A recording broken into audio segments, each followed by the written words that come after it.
Around Dodge City and in the territory on West, there's just one way to handle the killers and the spoilers, and that's with a U.S. Marshal and the smell of Gunsmoke.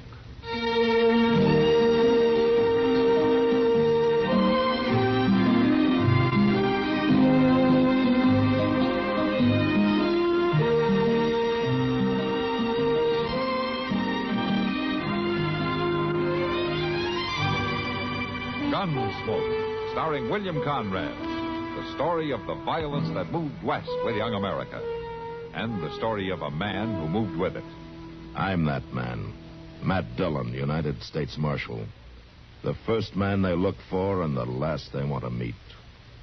It's a chancy job, and it makes a man watchful. And a little lonely.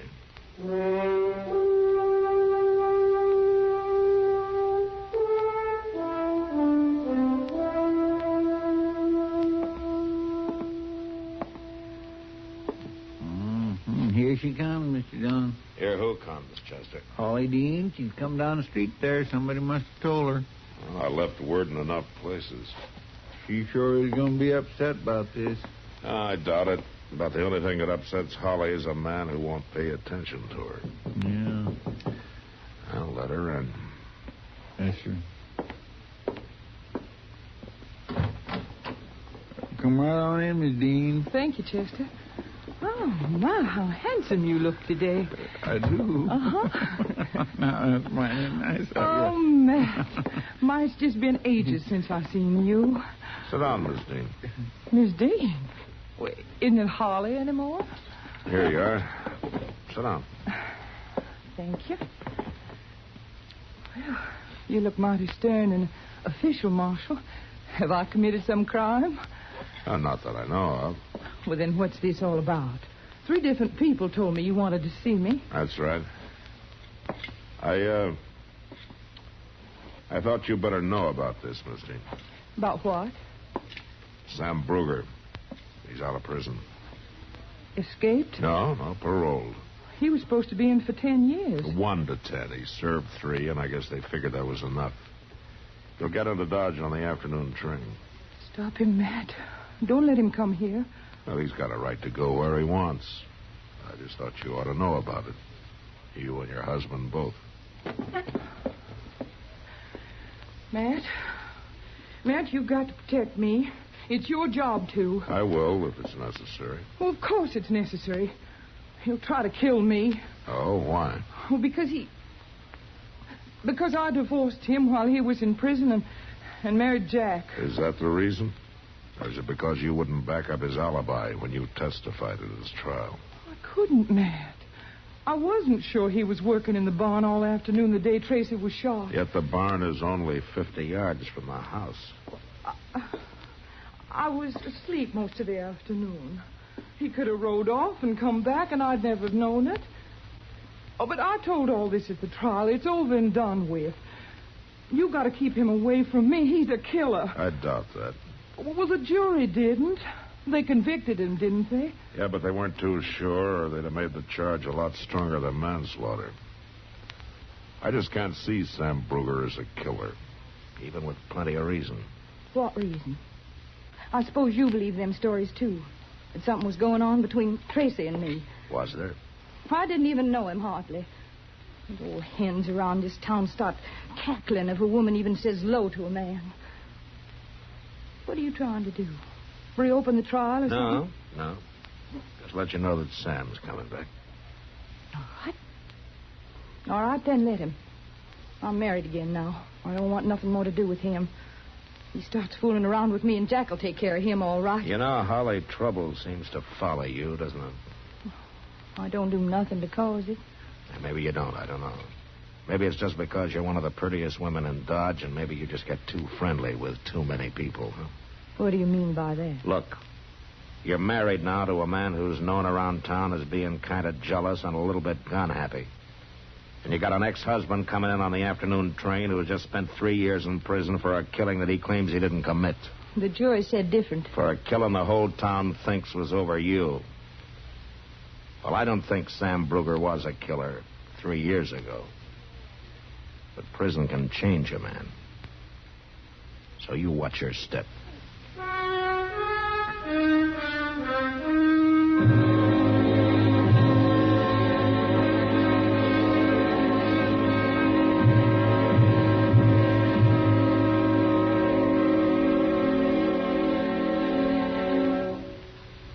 Now, just listen a minute, if you will.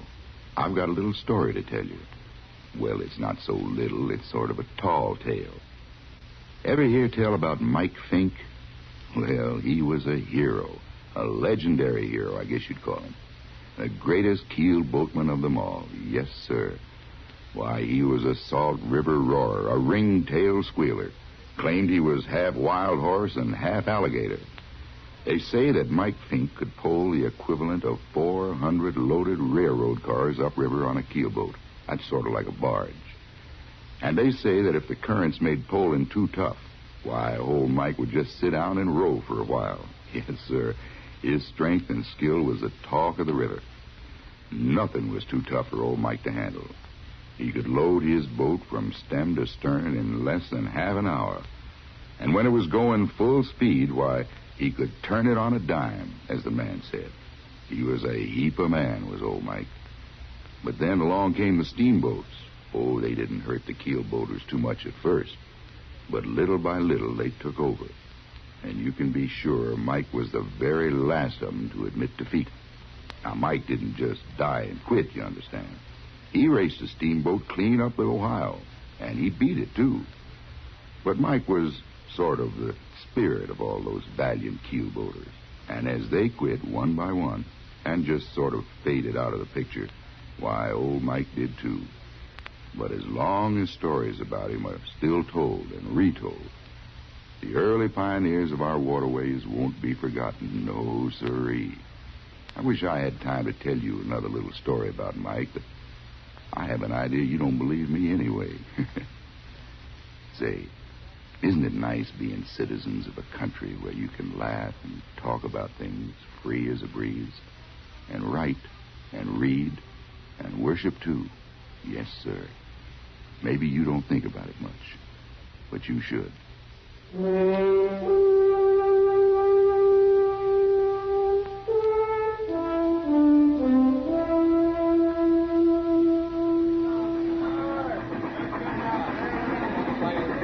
ain't even sure I'll recognize Sam, Mr. Dillon.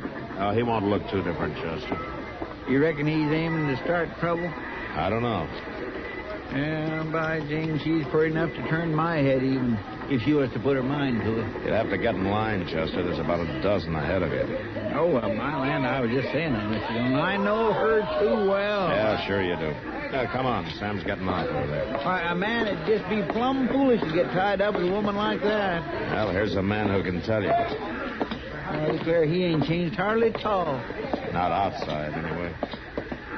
Hello, Sam. Well, Matt Dillon.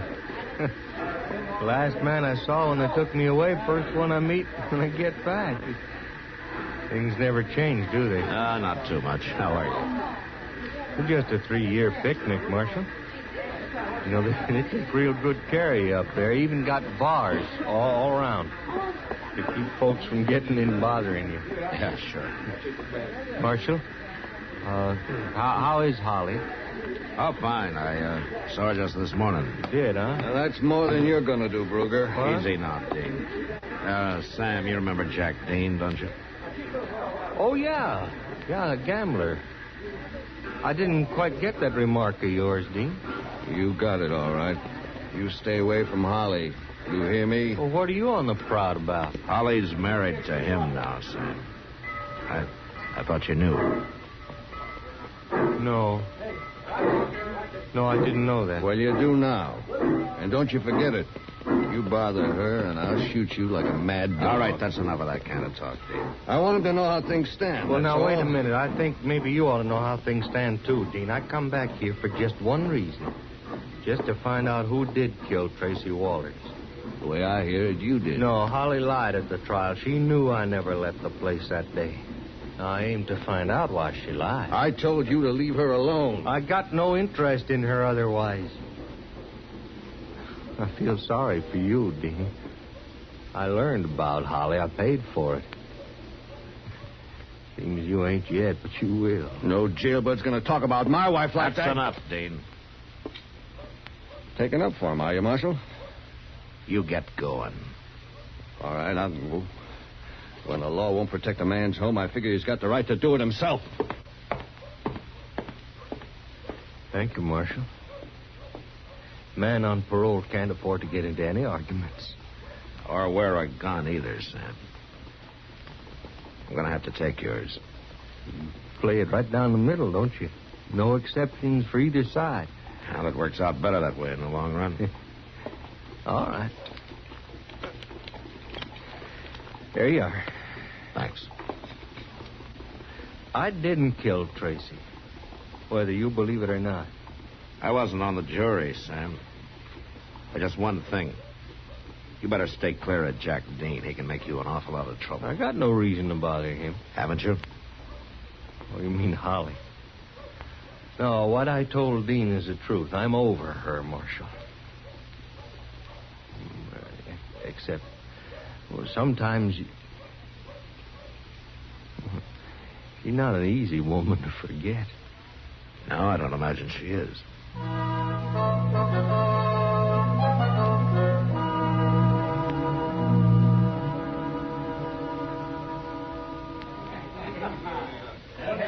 You know, he doesn't seem to have changed much, Matt. Sam Brugger, you mean? Yeah. Stopped in earlier and had a beer. He's quieter, of course. But it wouldn't be. 3 years is a long time to spend in a cell. Yeah, sure is, Kitty. Why didn't he make a fresh start somewhere else, Matt? Why did he have to come back to Dodge? Had to clear himself, so he says. Well, if he couldn't do it 3 years ago, he's got even less chance now. Yeah, I'm afraid you're right, Kitty. And with Holly here, it's just going to mean trouble. The way she carries on, I mean. Bartender down at the Crystal Slipper, along with that new trail boss out of the Circle D. I never saw anybody like her, Matt. Yeah, just a case of too much good looks, I guess. And too little good sense. Well, if Jack Dean finds out, she won't have any looks. Why don't you tell her? What? She just came in. She's coming over here. Oh, Matt, oh, there you are. They said I'd probably find you in here. Oh, hello, Kitty. Hello. What's on your mind, Misty? Matt, you've got to arrest Sam Brugger. Oh, why? For threatening to kill me, that's why. You tell him the truth. A little while ago, down the street, he come up to me and he said terrible things. He said he'd come back to Dodge just for one reason, to kill me. And he was wearing a gun, too, and he's not supposed to be. Was he wearing a gun in here, Kitty? No. Well, he was just now. It's true, I swear it. Anybody hear him threaten you? I don't know. I don't think so. Anybody see him talking to you? I don't know. It was dark. I turned and run, and then I come looking for you. Oh, Matt, you just got to arrest him. All right, Miss Dean, if you'll sign a complaint, I'll go pick him up. Of course I'll sign a complaint. Then go on down to the jail and have Chester fill one out for you. I'll be over in a couple of minutes. Oh, you hurry now. I'm scared half to death. Sam Brugger's not the kind of man to do a thing like that, Matt. I don't think so either, Kitty. But we could be wrong.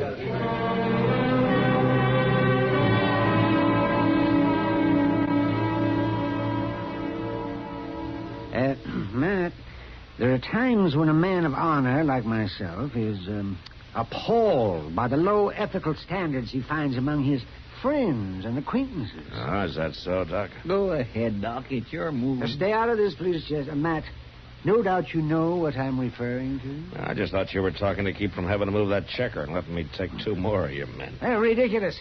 I've as good as got the game won right now. Then why don't you move?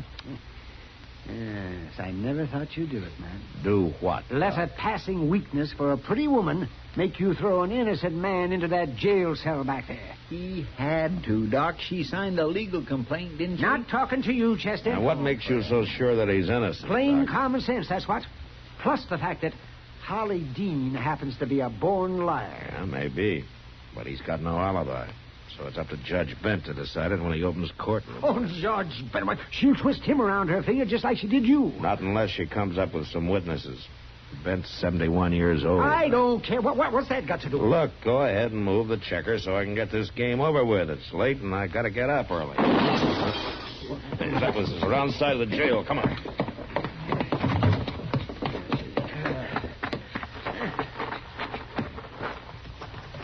There goes somebody on a horse. Yes, they're getting away, Matt. Yeah, they've already got away. We only had a moon tonight. What do you suppose they're trying to do, Mr. Dillon? And I got a pretty good idea.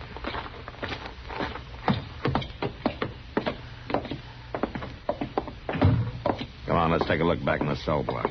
Mr. Dillon, you don't think it was somebody trying to... Marshal, is that you? Are you all right, Sam? Yeah, sure. I'm all right. Shot just come through the window there. What's that all about? Sam, somebody just tried to kill you.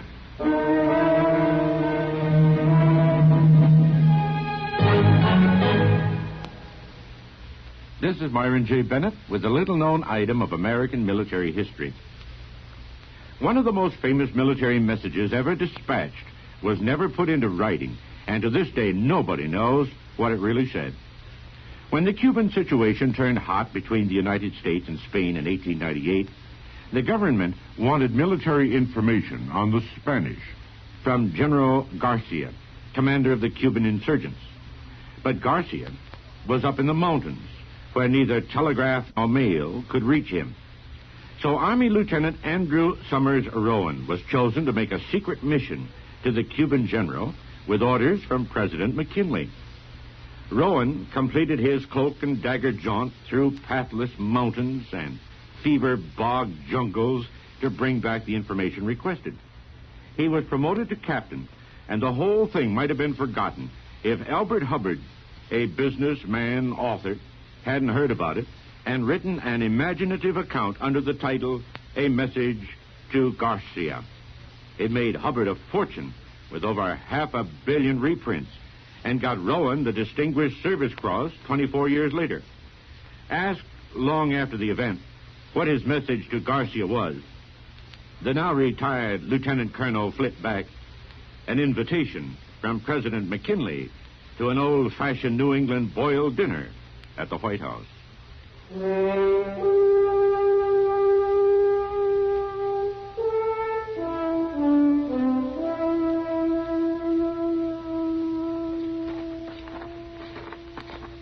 That's it, Mr. Dillon. The light's on. One of them must be there. Just what is it you're aiming to do, Matt? Surprise her, maybe. Catch her off balance. Got nothing else to go on. Sam. Look, if there's trouble, you stay out of it. Without a gun, I guess I have to. Holly's not likely to do any shooting.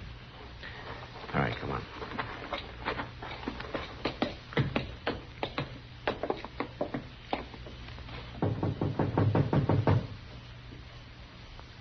Who is it? It's Matt Dillon. I'd like to talk to you, Miss Dean. All right. Just a minute.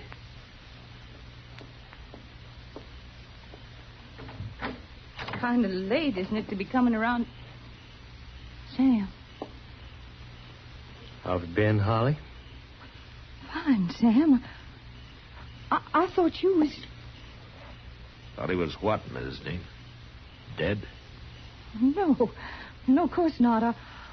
I thought he was in jail. You mind if we come in? Oh, it's late. I was just going to... Thanks. Now, you told me you'd talked to Sam earlier tonight, Miss Dean. I did. He threatened me. That's a lie, Holly. It's true, Matt. I did. You didn't act like it just now. He asked you how you'd been. You said fine. Looked to me like that was the first time you'd seen each other. No, that's not true. Why did you want him jailed, Holly? I was scared. He threatened me. Uh-huh. Who'd you send over to kill him? I don't know who shot at him. I didn't have anything to do with it. Shot at him? How did you know? Well, I thought you... I said kill him. I didn't say how. You lied at that trial, didn't you, Miss Dean? No, I didn't. Who did kill Tracy Walters? Now, come on. Who are you covering up for? Nobody. Who did it? What? He said he'd kill me if I ever told. Who said? Jack Dean? Matt, he's in the other room. Get out of the way. All right, come on out.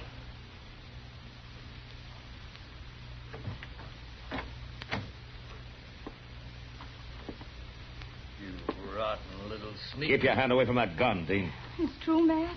He found out about me, and I mean, he thought I was seeing Tracy, and he was jealous, and he shot him.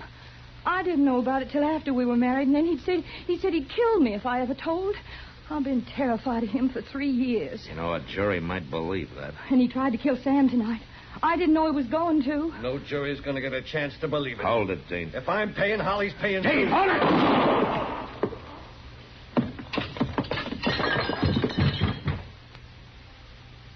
He was a fool, Mr. Dillon. He didn't have a chance. Well, it's not the first time he was a fool, Chester. Well, Sam, looks like you get that pardon. He's dead. Jack's dead. I'll send Doc over to take care of things, Miss Dean. Come on, Sam. Chester. Sam? Wait, Sam. What? Sam, it's all true. I was terrified. 3 years of it. I wanted to tell, but he'd have killed me. Holly, you could have stood up. It was him that made me like I was. It was a bad influence. I'll be different now. We did have a lot of good things. Yeah, we did. Remember, Sam? Oh, sure, Holly, I remember. Coming, Sam? Well, I just... Sam. Matt, I just want to talk to Holly for a couple of minutes. I'll be along a little later on. Come on, Chester.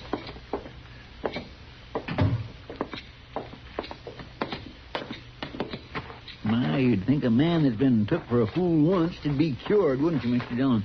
Either that or form the habit, Chester. That's like you said yourself. She's mighty pretty.